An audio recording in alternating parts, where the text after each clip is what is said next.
Winter 2025 was an amazing season of anime filled with bangers, such amazing anime. To me, this was the best season we've had up until now in this year. Okay, but for real now, this season was very good and I am excited, I am delighted to talk about all of the great shows that I watched. And so to help structure my thoughts, I'm going to use the tier list format, but think of this as more of a sort of mini podcast than necessarily a tier list because first of all, I'm not going to be ranking a lot of anime, and second of all, I'm probably only going to use 3 tiers because I just loved everything so much. I was filled with enjoyment watching this season. Today is going to be a love fest, such a positive video because there's already too much negativity on the internet, so today is such a positive vibe. It's just going to be filled with love and kindness and excitement and appreciation, and don't worry, I am saving my negativity, my anger, my dark emotions for the inevitable Crunchyroll Awards video because we have to do this every year, don't we? But for now, for today, it's nothing but positivity, so let's start with Winter 2025 with the first anime, Dragon Ball Daima. If you saw my end of the year tier list, then it is no surprise to you that Dragon Ball Daima goes straight into good, but honestly, I might even bump it 1 tier, we'll see at the end of the video how the list pans out. This was amazing, and the final episodes in particular were just so incredible. This is truly a beautiful last gift from the author to the fans. I want to highlight the final episodes in particular because I hadn't watched them obviously when I made those other videos previously, and the final fight was just amazing. The animation was truly turned up to 11, it was amazing to watch, and it just had so much fan service, and not in the lewd way that you're probably thinking, but in the way that they made canonical so many of the fan favorite transformations in all of the good ways. Daima was like a sort of rewriting of GT, but much better. I loved Daima, and it managed to give me this very nostalgic feeling of not only it was a sort of step up from the usual Dragon Ball with way better animation and a sort of little bit more concise storytelling. We didn't need this time 100 episodes to get to the point.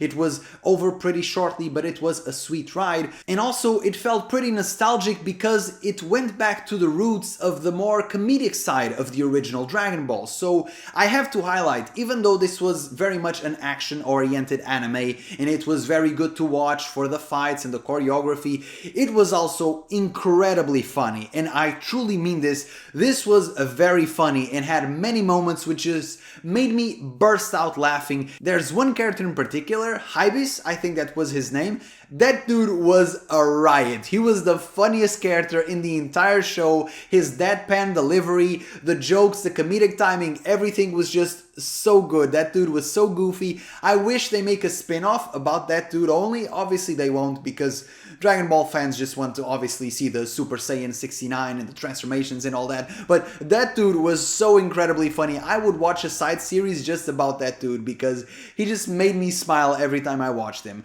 Overall, to me, Dragon Ball Daima was the perfect mix of the action-oriented goodness which the Dragon Ball fans want and a sort of return to roots of the original Dragon Ball which lean more on the comedic side. It was both very intense and very funny. Overall, a good... You know what? Screw that. I will bump it to great. Dragon Ball Daima was great. Up next, My Happy Marriage Season 2 is so strange to talk about because Season 1 started off as a Japanese rendition of Cinderella and slowly turned into a sort of shoujo battle shonen, which... okay, and then Season 2 sort of picks up where Season 1 left off, where it is still very much more action-oriented than you would expect from a series that is clearly written by a woman with a woman demographic in mind. It has a lot of action, which is unexpected, but it's still very melodramatic and very characters talking about their feelings. So it's a very strange mix, a very strange mix. I'm currently watching this with the wifey, and it's good. It's good. I can't say anything bad about it. It is very entertaining, especially because of the sort of chaotic vibes that it has, because you never know what to expect. You may have a romantic moment, or you may have a demon being blasted with a fireball out of nowhere. It's very all over the place, but it continues being very entertaining, and so I'm enjoying it quite a lot. My Happy Marriage is a very strange one to recommend, because on one hand, if you want to watch something that is more action-oriented, there are a million better picks than this one, and if you want to watch something focused on romance, I also think there are better anime out there, much better. In fact, in this very list, there are much better romance anime to watch. But still, this is a very entertaining mixed bag, and I think most people who watch it enjoy it, so take that for what it is. I still think the number one thing holding back this anime is the main character. I think that even though she does get better since season 1, and to be clear, I'm not totally caught up with the episodes as of the time of this recording, but still, even though she does have some character progression, she is still very much a lukewarm, ineffective main character. She's always relying on others, needing to be protected, needing to be coddled, and I think that even though obviously this type of series will never evolve into her becoming the sort of lone Sigma wolf which destroys every enemy on her path, I think that there is a little bit of space for a little bit more agency from our main character. We don't need her to be the Cinderella anymore. She can sort of blossom into a beautiful butterfly, and I hope her character does go in that direction, but the progression is very slow because as of the time of this recording, it hasn't happened yet. Still, this is a very entertaining anime, so if you're at all into the sort of magical Cinderella archetype or whatever this is, then be sure to go give it a shout. Up next, the much better romance anime on this list, Blue Box. Blue Box is amazing, and if you watched my previous videos, then you know that I used to be almost a bit dismissive of romance anime. I didn't really give it a proper chance because the ones that I had watched were very mid, and maybe that's my own fault, but still I decided to give more of a chance during this year. I watched things like Spice and Wolf, and then I watched Blue Box, and Blue Box was an amazing surprise for me because I enjoyed it so much. Blue Box makes me cringe in all of the right ways, and that's a good thing, I think, because the characters feel very real. They are dumb teenagers, as we all once were. Some of you perhaps even still are. That couldn't be me. I was born perfect already. I was born an adult, just coming out of the womb like, yeah, let's get it.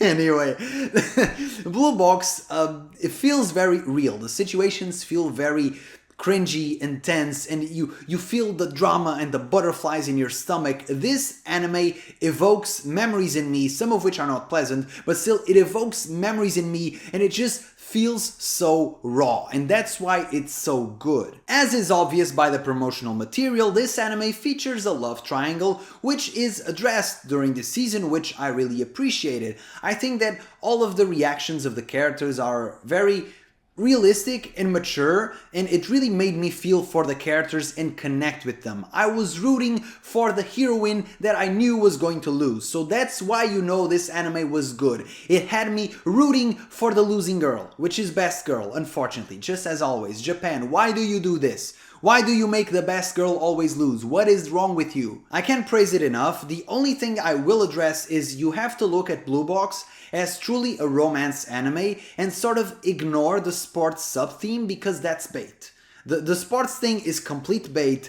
They sort of use it as a vehicle for character progression, but besides that, if you're expecting to go in and watch some incredibly animated badminton matches or basketball matches, that's not happening. In fact, most of the actual important games are just off-screen. So the sports thing is a little bit of bait, it's a bit of a meme, but the romance part is very good and the characters are also very good. So if you haven't yet, if you're skeptical about love and romance like I was, then be sure to give it a try to Blue Box because maybe you will enjoy it. Up next, Solo Leveling Season 2 goes straight into great because it is amazing at what it does. So the thing about Solo Leveling is that it excels at action, in fights, in hype moments, in aura, in flexing. It does all of that incredibly well.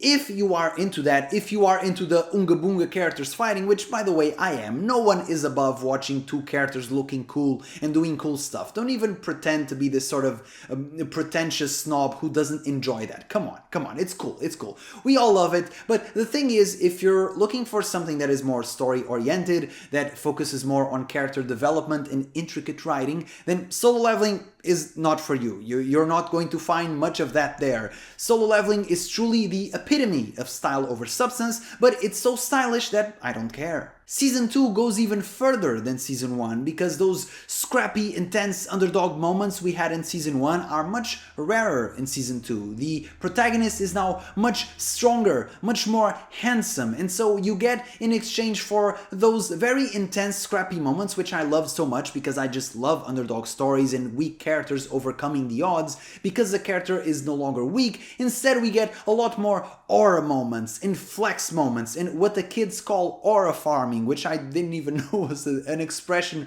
one could use in the English language, but still, this season is very good. It has a lot of epic fights which are incredibly well animated. If you are looking for a lot of character progression and intense, intricate storytelling, you won't find it, but if you're looking for action and if you just want something entertaining to watch, Solo Leveling is it. Up next, Sakamoto Days, and I will start by saying that I was almost gaslit into not watching this anime by the very fans of the series, which is so strange to say. It shouldn't even make sense. But anyway, every time I saw someone commenting or reviewing this anime online, it was always super negative. It was always saying bad, this sucks, they ruined it, they botched the animation. So I went into this purely on a whim because it was on Netflix and I wanted to give it a look myself. And I was expecting some next level tragedy, like Blue Lock PowerPoint level animation. That's what I was expecting. And instead, I got something that was pretty good. I know the meta nowadays on the internet is to be as inflammatory and as hyperbolic as possible, but truly,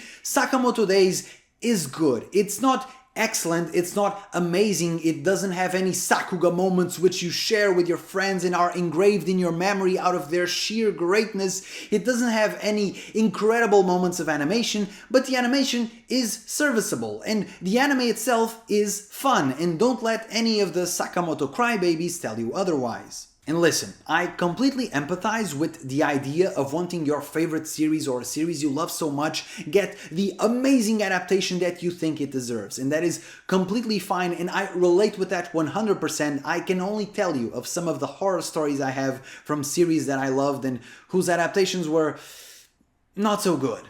However, I think people pushed it way too far with Sakamoto Days. Yes, this does not have Solo Leveling or Demon Slayer level of animation, but then again, very few anime do. That's why Demon Slayer and Solo Leveling are so popular, because their animation is just so above and beyond the standard anime. Regarding the series itself, it features a main character who is ridiculously strong and left his previous life of danger to pursue a more peaceful existence. It features a Chinese female lead and also a character who greatly looks up to the main character and is trying to better himself. Wait. Let me get my glasses. Ah, that makes sense.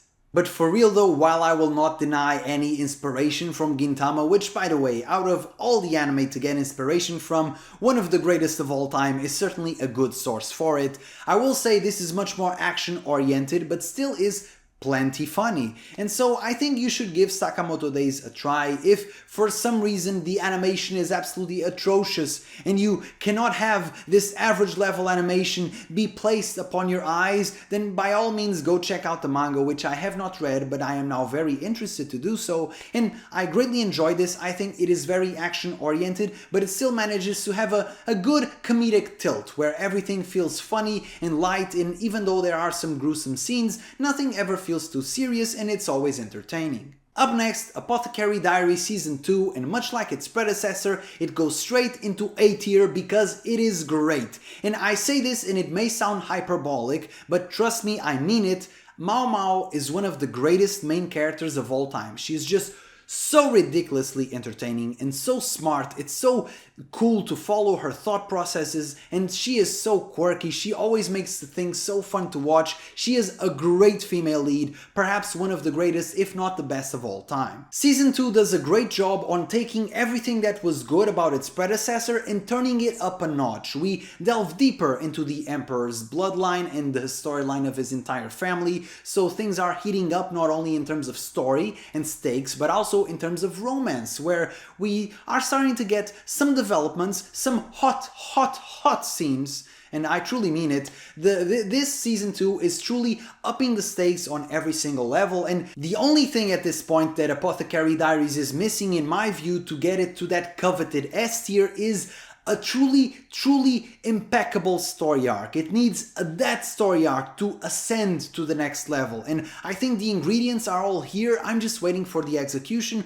which may as well be in this season. So in case I ever talk about Apothecary Diaries again, I may bump it up a level because I think it's so close, it's almost there. Something I must highlight is that for an anime that is exclusively yapping, as in Apothecary Diaries is really only characters talking to each other, doesn't really have any action scenes or anything of the sort, it truly looks amazing. Even if the animation is not incredible, as in there is a lot of characters talking and panning shots and all that, the presentation is so beautiful. The character designs and the way they are presented is just incredible. They look so amazing. There is a true focus on beauty, both on the direction and the presentation on the screen, but also in universe. It just looks stunning. The characters are stunning and the presentation is incredible. Apothecary Diaries, if you are at all into mystery dramas and with a little bit of a tinge of romance, then please go check out Apothecary Diaries. It is so incredible. Up next, Ishura Season 2, and once again, I must insist, I know that it's almost like I'm talking to a wall,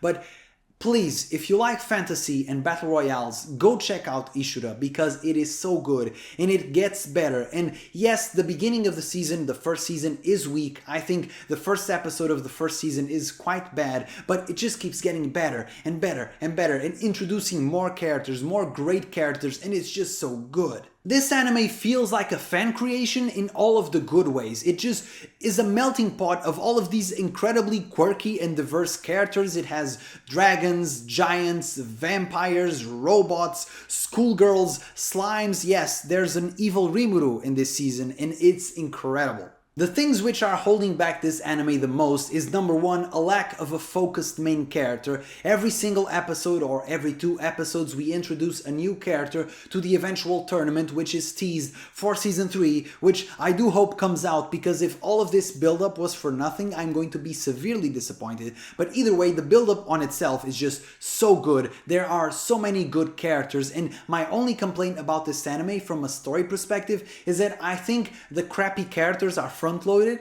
To me, the least interesting characters are the ones from season 2, particularly the ones from the first few episodes, and the best characters are in this season and at the end of the first season. So to me, it just keeps getting better and better and better, but I can understand that the slow build and the lack of a clear focus can be a turn-off for some people. And also, it must be said, from a story perspective alone, this really fits my own tastes, so I would put it on A tier, but I cannot because the adaptation for this is just mediocre at best. If Sakamoto fans had this level of animation, they would rage on the streets, because the animation is just, it's bad. It's very bad at times. It has these crappy CGI monsters which look awful. Sometimes CGI can look good. For some of the robots, for example, it makes them look otherworldly, which almost fits. But sometimes it's just a big hit or miss, and there are a lot of misses. And yeah, the animation is just not good, but I greatly enjoy the story, and to be quite honest, I'm going to make a video about it eventually, but I'm thinking of getting into this light novel as well, because I greatly enjoy the story, and it's clear that the adaptation is never going to be above mediocre, so I may get into the source material just to give it a shot and see if I like it. Up next, ReZero Starting Life in Another World Season 3, and you know what time it is. It's time for peak! It goes straight into S tier because it is peak fiction and nothing else needs to be said. I have made a video review for every single episode of Season 3 and you can check that out in case you're curious. I don't think there's much I could say about ReZero without taking half an hour, which I don't want to do for this particular one. So let me just summarize it like this. I think that this third season very much leans into a more battle shonen archetype. It's more action oriented than the previous ones. However, it has such tremendous villains and the protagonists are also so good. It's a very good mix of characters that I think is very compelling, even if the main time travel gimmick of the series isn't quite as utilized during this season. I want to make a separate video reviewing Season 3 with what were my expectations coming in and how I think some things they did were very well adapted and others not so much, since I'm a novel reader and so I have a little bit of a different perspective from an anime only. Either way, I want to dedicate a video just to that, so I sort of don't want to blow my load right now. So let's just say that ReZero is peak, and if you don't watch it, nothing bad will happen because different people have different tastes and there is no single piece of fiction which is entitled to your time. Having said that, I would strongly recommend that you watch ReZero in case you haven't already. Have a good day. But do not go just yet because we have one anime left, which is Shangri-La Season 2, who goes straight into A tier because it is great, it is incredible, it is so entertaining, and truly I think this series utilizes the video game gimmick in a way that very few other series have the courage to. By taking characters who exist in the real world and having them hop on diverse virtual reality video games, it makes things feel fresh, and I like that it doesn't shy away from the video game aspect, it embraces it and it makes the series so much better. You can see that the author has spent many late nights playing video games because it just oozes out of his writing. You can see it, the tributes to small bugs and common exploits, the tropes, all of the things which make video games fun and build a community around them are fully utilized and embraced in this series. I also applaud the author's courage to go outside of the boundaries of the main game, that is a fantasy game which appeals to the most people, and go into some other subgenres such as mecha, first-person shooters, fighting games. He approaches a little bit of everything and he always keeps it entertaining, and that's what I like the most. Besides the video game aspect, I think this series is largely carried by its characters who are super quirky and super entertaining. One of my favorites is Pencil Gone. She's pretty much a sadistic freak, but she's very fun to watch. And our main character Sanraku is very gifted, but also very peculiar in the way he goes about things, so he's also very entertaining to watch. On the animation department, I think this anime is severely underrated because it just looks so good. It has such good action sequences and fighting scenes, and for some reason nobody talks about this, and I get it. This season in particular, it is overshadowed by Solo Leveling, obviously, but still, the animation here is very good, and if you like that at all, if you're into video games, if you're into action anime, if that appeals to you at all, I think you should give Shangri-La a shot because it is incredible. So very short list this time. In fact, like I said at the beginning, think of this more as a season recap or season review than necessarily a tier list. That was more to help me structure my thoughts and compare the various anime.